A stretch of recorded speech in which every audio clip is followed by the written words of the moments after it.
अहिले म दोलखा जिल्लामा आइसकेको छु र आज यो ब्लग बनाउँदैछु साथीहरू र म यहाँको दृश्यहरू यहाँहरूलाई देखाउन चाहन्छु। पक्कै पनि हेर्न नछुटाउनुहोला। हाई हेलो, म ओनिक र तपाईहरुले हेर्दै हुनुहुन्छ ओनिक अज्ञात युट्युब च्यानल। यो च्यानलमा यहाँलाई म स्वागत गर्न चाहन्छु। साथीहरू यो भिडियोलाई लाइक गरिदिनुहोला र ओनिक अज्ञात युट्युब च्यानललाई अहिलेसम्म सब्स्क्राइब गर्नुभएको छैन भने पक्कै पनि सब्स्क्राइब गर्नुहोला। यो ठाउँको दृश्य देखाउनुभन्दा पहिले सबभन्दा पहिले जुन बाटोको दृश्यहरू रहेको छ यहाँ दोलखा आइपुग्दाखेरिको त्यहाँको दृश्य यहाँहरूलाई म देखाउन चाहन्छु र त्यसपछि यहाँको दृश्य त पक्कै पनि हेर्नु नै हुनेछ। Thank you so much.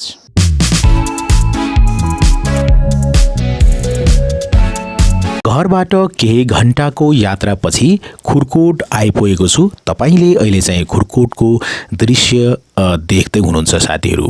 Okay, Khurkot आएर यहाँ चाहिँ फ्रेश भएर तपाईले देख्न सक्नुहुन्छ अहिले चाहिँ यो बाटो भएर आएको छु हैन, पूर्वबाट। र त्यसपछि यहाँ चाहिँ अब मन्थली जाने प्लानिङ रहेको छ। बाइक पार्किङ गरेको छु यहाँ चाहिँ। यो बाटो भएर अब चाहिँ खुर्कोटबाट मन्थली जाने प्लानिङ रहेको छ साथीहरू। तर त्यो भन्दा पहिले यहाँ चाहिँ होटलमा छिरेको छु। देख्न सक्नुहुन्छ मुस्ताङ होलिडे। यहाँ चाहिँ होटल रहेको छ, खाना खाने प्लानिङ रहेको छ र यो होटल एकदम नै सफा रहेको छ, राम्रो लाग्यो है। र होटल भित्र छिरेर यहाँ चाहिँ सबभन्दा पहिले त इनर्जी ड्रिंक लिएको छु साथीहरु। देख्न सक्नुहुन्छ इनर्जी ड्रिंक। ओके,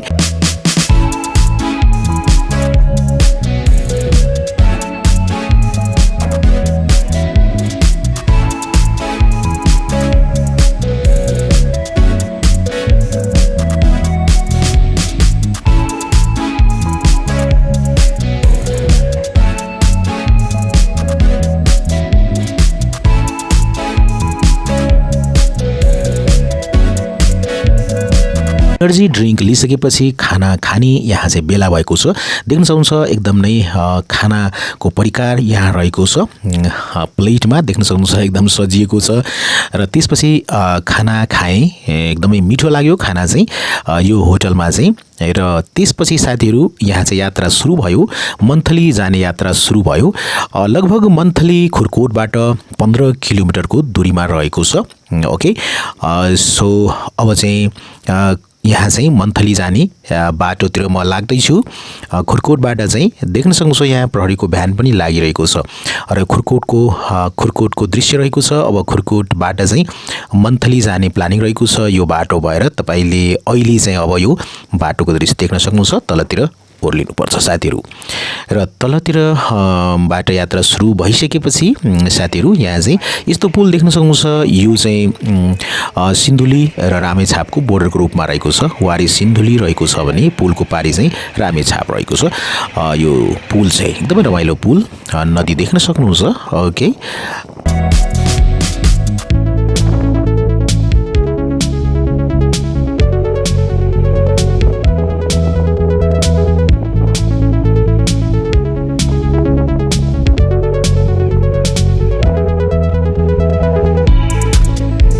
देख्न सक्नुहुन्छ यहाँ चाहिँ मन्थली नगरपालिका स्वागत छ भनेर यहाँ तपाईले बोर्ड पनि देख्न सक्नुभयो।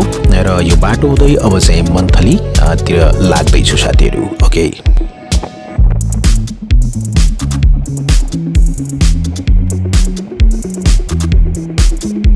मन्थली जाने क्रममा चाहिँ बीच बाटोमा बाइक रोकेको छु र यहाँहरूलाई चाहिँ एकदमै अल्टिमेट दृश्य, धेरै नै सुन्दर दृश्य चाहिँ सेयर गर्ने प्लानिङ रहेको छ। देख्न सक्नुहुन्छ अहिले चाहिँ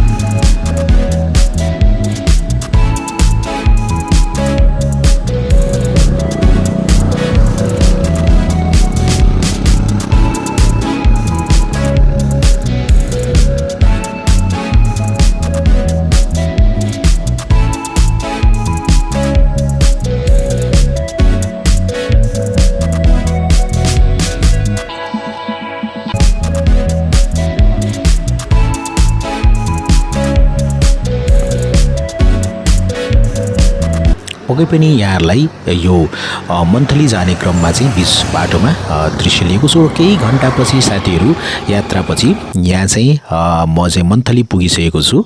देख्न सक्नुहुन्छ यहाँ चाहिँ स्याउ किन्ने यहाँ चाहिँ प्लानिङ रहेको छ र त्यस्तै गरिकन यो ठाउँ चाहिँ मन्थली हो र यो देवकोटा चौक है देख्न सक्नुहुन्छ यहाँले दृश्य देवकोटा चौकमा बाइक रोकेको छु र यहाँ एप्पल किनिसकेपछि अब फेरि पनि यात्रा सुरु गरेको छु र त्यस्तै गर्न यहाँ चाहिँ खावा पुगेको छु साथीहरू हैन तामाकोशी हुँदै खावा पुगेको छु खावामा राति भएपछि राति लजमा बसेको छु र त्यसपछि लजमा बसिसकेपछि बिहानको दृश्य तपाईले देख्न सक्नुहुन्छ एकदमै अल्टिमेट रहेको छ झ्यालबाट देखाउँदै छु र अब चाहिँ यो बाटो भएर तलतिर लाग्नु पर्ने हुन्छ यहाँ पर तपाईले बाटो देख्न सक्नुहुन्छ त्यो बाटो भएर चाहिँ अब तलतिर लाग्नु पर्ने हुन्छ ओके सो अल्टिमेट दृश्य रहेको छ यस साथीहरु अहिले चाहिँ म दोलखा जिल्लामा छु र दोलखा जिल्लामा यो सानो गाउँको म यहाँलाई भ्यू देखाउन चाहन्छु एकदम नै राम्रो भ्यू रहेको छ पक्कै पनि यहाँलाई सुन्दर भ्यू चाहिँ देखाउँछु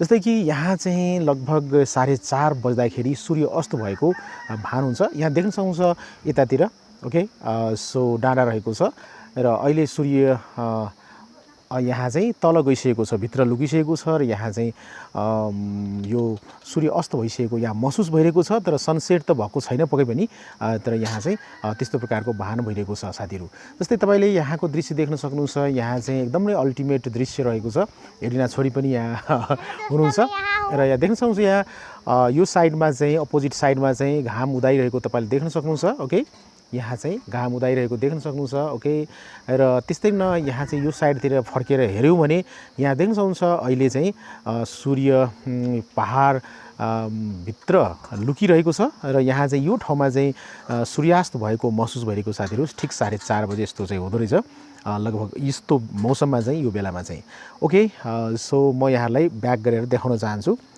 ओके हेलो दोस्तों मैं आई हूँ मेरा मामा घर तो मुझे बहुत अच्छा लग रहा है तो क्या ही कहूँ दोस्तों बाय बाय देख्न सक्नुहुन्छ साथीहरु यहाँ चाहिँ सूर्यको प्रकाश अलरेडी आइरहेको छ एकदम अल्टिमेट लुक रहेको छ देख्न सक्नुहुन्छ ओके सो पारीपट्टि यहाँ बीचमा नदी रहेको छ र पारीपट्टि नदीको पारीपट्टि देख्न सक्नुहुन्छ एकदम अल्टिमेट भ्यू रहेको छ देख्न सक्नुहुन्छ र यहाँ पहाडको पछाडी चाहिँ यहाँ सूर्य लुकिसकेको छ त्यसकारणले यतातिर सनसेटको महसुस भइरहेको छ यतातिर देख्न सक्नुहुन्छ ओके माथि डाँडामा है देख्न सक्नुहुन्छ यहाँ चाहिँ भर्खर यस्तो भएको छ थ्यांक यू सो मच